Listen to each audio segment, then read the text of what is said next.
इस फनूस को लगाने के लिए हमारा कितना टाइम लगा है और इसके लिए हमने संगली कौन सी यूज़ की है, इसके लिए हमने तार कौन सी यूज़ की है और इसकी हमने मजदूरी कितनी ली है, ये सब कुछ मैं आज इस वीडियो में बताऊंगा। और इस वीडियो के 2 पार्ट होने वाले हैं। अब सबसे पहले फनूस को लगाने के लिए हम इसकी ड्राइंग देखेंगे, ड्राइंग किस तरीके से है। अब वाज़ेह तौर ड्राइंग पे ऊपर लिखा हुआ है, जिसके ऊपर डी लिखा हुआ है डी कहाँ पे लगने हैं, जिसके ऊपर सी लिखा हुआ है सी कहाँ पे लगने हैं, जिसके ऊपर ए लिखा हुआ है ए वाले कहाँ पे लगने हैं। अब ड्राइंग को देखने के बाद जो चीज देखने को आती है वो होती है इसकी संगली। संगली इसकी इस टाइप की बनी हुई है कि आपको नट वगैरह नजर आ रहे हैं, नट को हम खोलेंगे तो ये बाहर निकल आएगी। अब इस संगली को देखने के बाद सबसे बड़ा चैलेंज ये होता है कि ये जो फनूस की संगली है, इस संगली को जो हम फैन बॉक्स में लगाते हैं सीलिंग के दौरान, इसको इसे कैसे अटैच करना है। अब इस संगली की जो कड़ा है, इस कड़े का हमने मुंह खोल दिया है। इसका मुंह खोलने के बाद जो पहले वाली संगली थी उसके अंदर हमने डाल के इसको लगा दिया है। और आपने एक बात का ख्याल रखना है कि जो पहले वाली संगली होनी चाहिए वो मजबूत होनी चाहिए। अब इस फनूस के लिए हमने कोई न्यू हुक नहीं लगाई, जबकि हम लेंटर वगैरह डाल रहे थे उस वक्त हमने एक फैन बॉक्स रख दिया था, उसके अंदर ही हमने इसको लगा दिया है। अब ये फनूस लगाते वक्त इसके अंदर एक कपड़ा आता है, ये आपने पहले से चढ़ा लेना है। कपड़ा चढ़ाने का फायदा ये होता है कि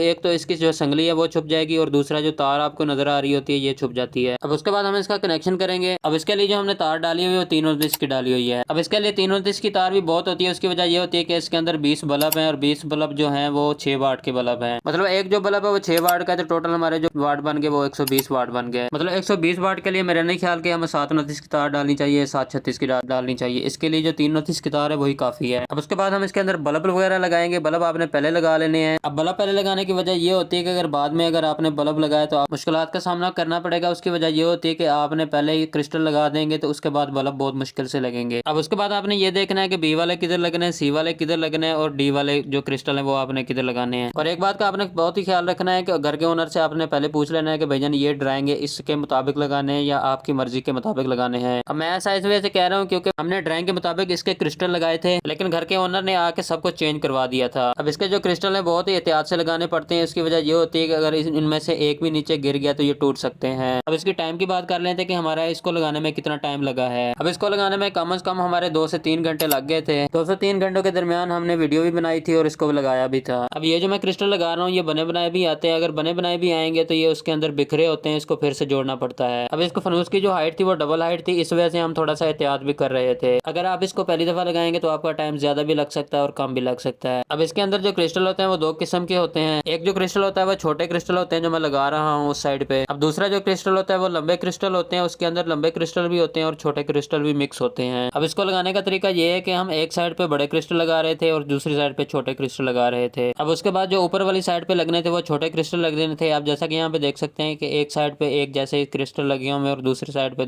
एक जैसे लगे हुए और ऊपर वाली साइड पे सेम इसी तरीके से लगने हैं। अब जैसा कि यहाँ पे देख सकते हैं कि हमारा जो फनूस है वो तकरीबन तैयार हो चुका है। अब सबसे पहले मैं आपसे पूछता हूँ कि आप इसको फनूस को लगाने में आप कितना टाइम लगाते और आप इसकी मजदूरी कितनी चार्ज करते। अब ओनर से हमने 20,000 मांगे थे इसके, लेकिन हमारी जो बात तय हुई थी वो 15,000 में डन हो गई थी। अब मैं आपको इसका नीचे से व्यू जाके चेक करवाता हूँ नीचे से ये कैसा लगता है। अब जैसा कि यहाँ पे देख सकते हैं कि कुछ इस तरह का व्यू नीचे से नजर आता है। वीडियो अच्छी लगी है तो वीडियो को लाइक और अकाउंट को फॉलो कर दें। शुक्रिया।